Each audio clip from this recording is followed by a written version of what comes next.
Welcome to the Old Boar Plays City Skylines. In this video, I'm going to give you 5 city building tips you probably haven't heard of. I'll explain these in detail, so stick around. Tip 1. Build your rail first before you build out your population. This can be done in a vanilla game, it just takes a little bit longer. Tip 2. Bring your cargo to a central location in your map near an efficient highway interchange. Tip 3. Place your cargo and passenger lines strategically. Place a passenger line to each little town and a cargo line between 2 towns. Tip 4. Connect your entire map to one central train station. This is the train terminal where I have all of my lines coming in from different parts of the map.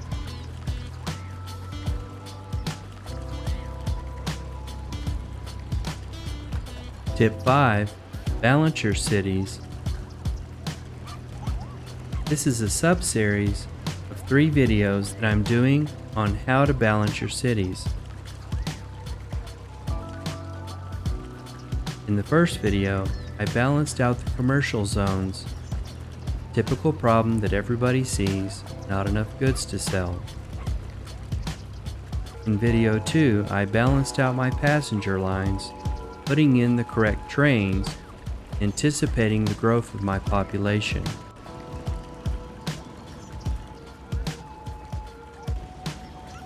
This is the third video in the Balancing Your Cities sub-series.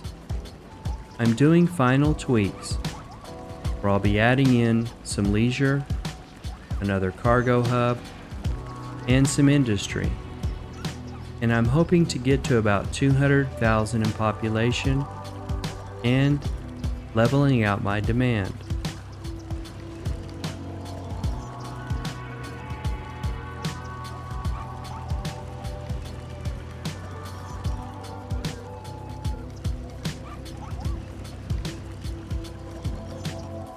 So let me explain these 5 tips in detail.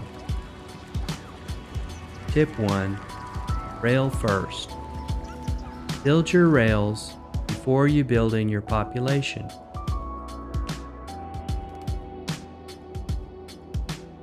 This little tree is the starting square of the game, and I built out a little town smaller than this.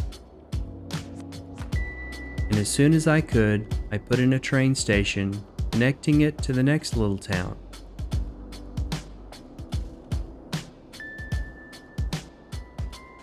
By building in your rail infrastructure first, you're not tearing down large portions of your city to be able to move your cargo and your passengers efficiently. Tip 2. Bring your cargo to a central location on your map. I'm calling this my rail yard complex. These have all my unique factories and distribution centers, and I'm bringing that cargo into this rail yard next to a highway interchange that takes it out all the little towns. This keeps cargo trucks off of my highways, and it greatly reduces the traffic.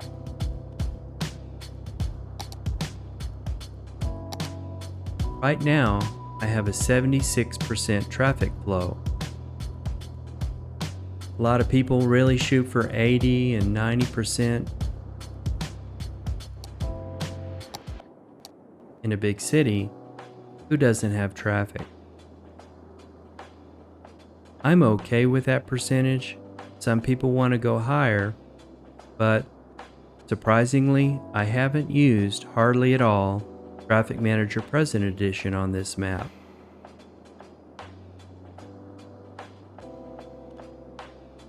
Tip 3. I place my cargo lines and my passenger lines strategically. Each town has its own passenger line.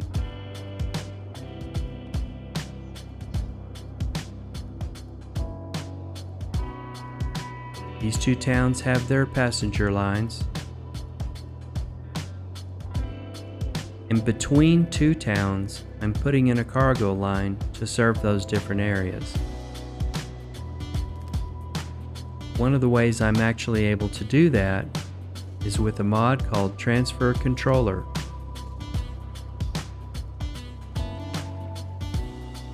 And if you see here the Lemonade Factory, I have a little icon here, and if we open that up, we can see that I'm bringing in goods from my farming and my ore industry. I'm keeping them within the rail yard complex, and goods out are going to Anadarko and Bridgeton, the two little towns that have the cargo hub right in the middle. This is Anadarko, and this is Bridgeton. And here's the cargo line bringing in cargo from our rail yard complex.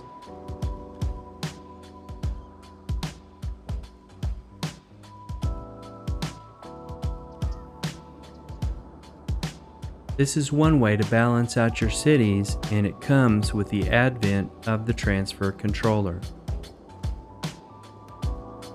So place your cargo lines and your passenger lines strategically, then bring them all into a central train terminal where they can switch over to the line that they need. That's tip 4, connecting your entire map to this terminal.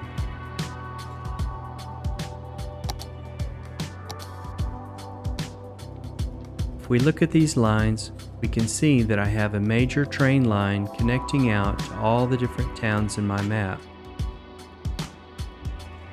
This is the downtown west line. It connects this little town to this little town and out to these two towns. You want to make your train lines efficient, having those passengers not have to wait around for the train to go all the way to the other end of the line. This green line takes the passengers out to the rail yard, then to Boar Hills, and then to Milton.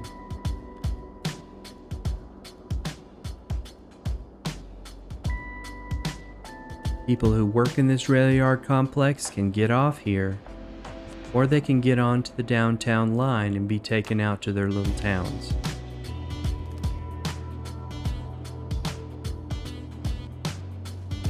Tip 5 is balancing your cities. In the first video, I removed automatic bulldozing so that I could see my problems. I want to see those abandoned buildings to see how much I need to trim back my commercial. The way I did that was I started in one little town and I took out a little bit of commercial here, a little bit here, a little bit here, and so on. As I was going, I watched my demand indicators and I put in some industrial. In that case, I put in office buildings. So in these final tweaking stages, I want to go around my map to check out those things, make sure it's all working smoothly, and then I want to slowly enter in some more commercial, very slowly and strategically, as I'm bringing down my industry demand. I'm going to have to add more industry than I do commercial.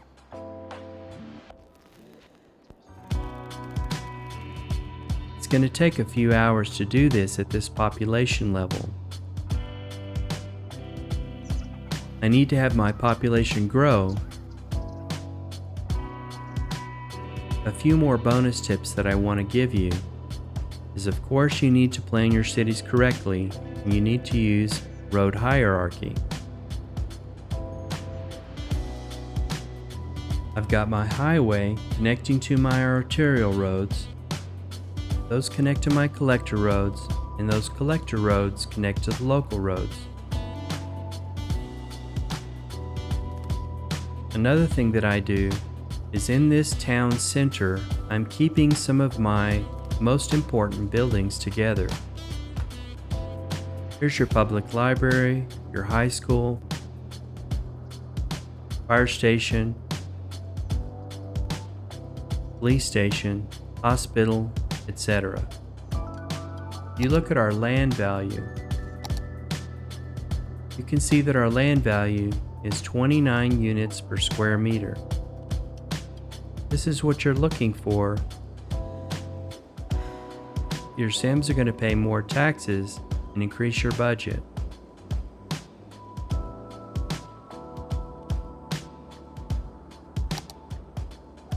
Our citizens are fairly happy. They're fairly healthy. We lack a little bit on elder care. We probably could tweak some of that a little bit too. Our traffic is at 78%. Our noise pollution is low. Our fire probably needs to be tweaked a bit. Our crime is low. Our population will begin to grow once I stimulate some of those areas. I do that with parks, leisure, and some monuments.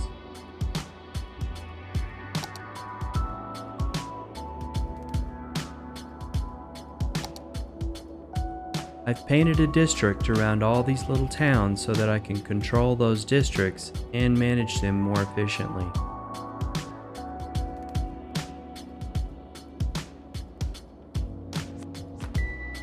I use the transfer controller mod to keep all my services within the same district. You look at this hospital here. I've told my ambulances to stay in Boar Hills. I don't want ambulances, trash trucks, police trucks, etc. going out all over the different parts of my map. That transfer controller mod really is a huge game changer for City Skylines. You can see some videos that I've made on that. Another thing that I've done is I've built long blocks. I actually took a look at Google Maps to the neighborhood where I grew up, and there's exactly that many houses on the block where I grew up.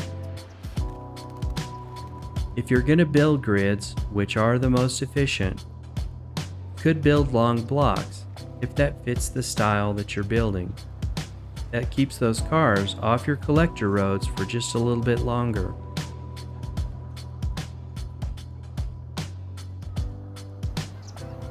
The more I play with these tips that I've just explained to you, I'm actually thinking about not using Traffic Manager Present Edition in my next series.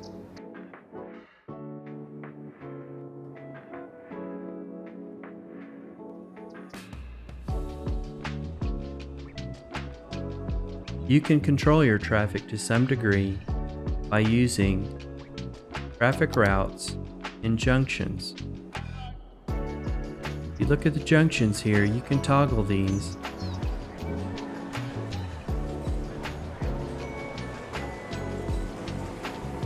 You can also toggle stop signs.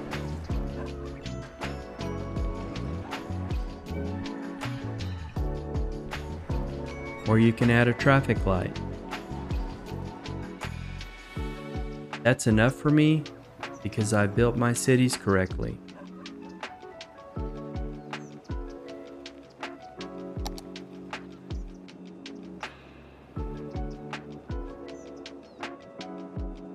One thing I'd like to mention at this point is if you use Railway 2 train networks, you can actually toggle in signals on your train tracks.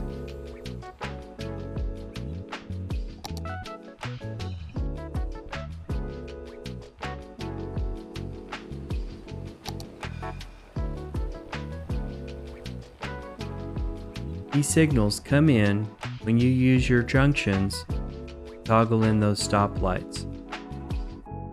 Your trains are going to slow down anyway, or stop with the AI, but it's just a nice little feature. I've left that out of this series because I'm trying to save on CPU.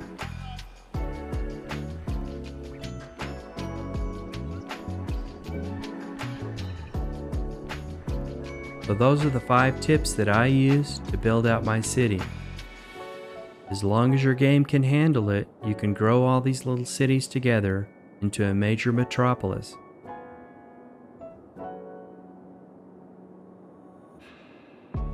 My game is going to slow down a little bit sooner because I'm putting in all of these fancy Railway 2 train networks. This series has been about using Railway 2 train networks and putting in your rail infrastructure first. I've played with unlimited money and I've unlocked everything in this game. And a few friends of mine who play the game have laughed at me and said that it probably won't work on a vanilla game, but I'm sure it will. It'll just take a little bit longer. Once you get to about 50,000 in population, you have enough money to do almost anything. So now I'm going to time lapse the rest of this video and I'm going to go through and make some final tweaks.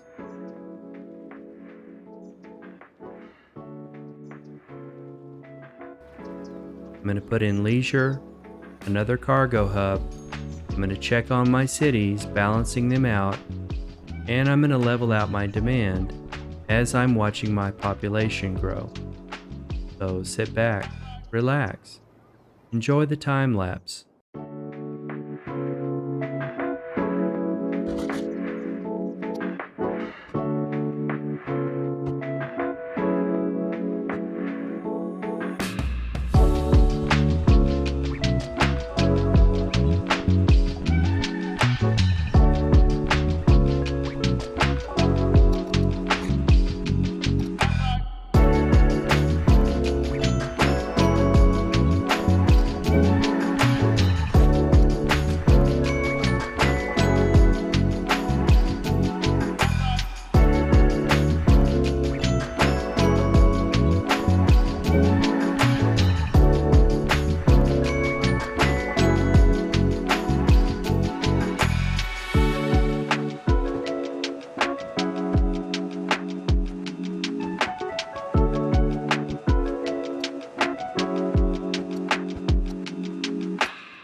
coming up on 200,000. City's well balanced. Our citizens are happy.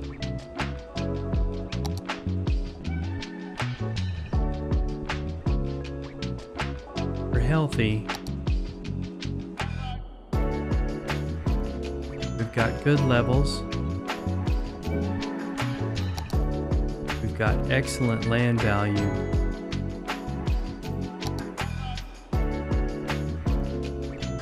Our traffic is at 76%. 75.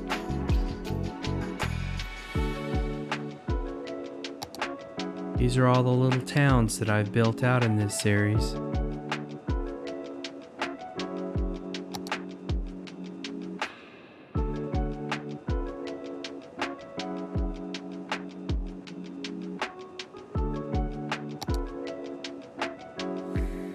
Got plenty of tourism.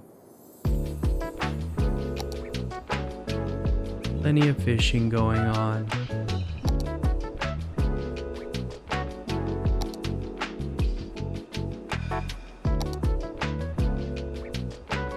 Our education is high at almost every level.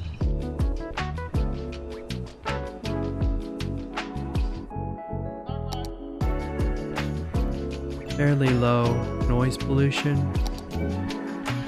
low crime, low pollution, and our population just broke over into 200,000.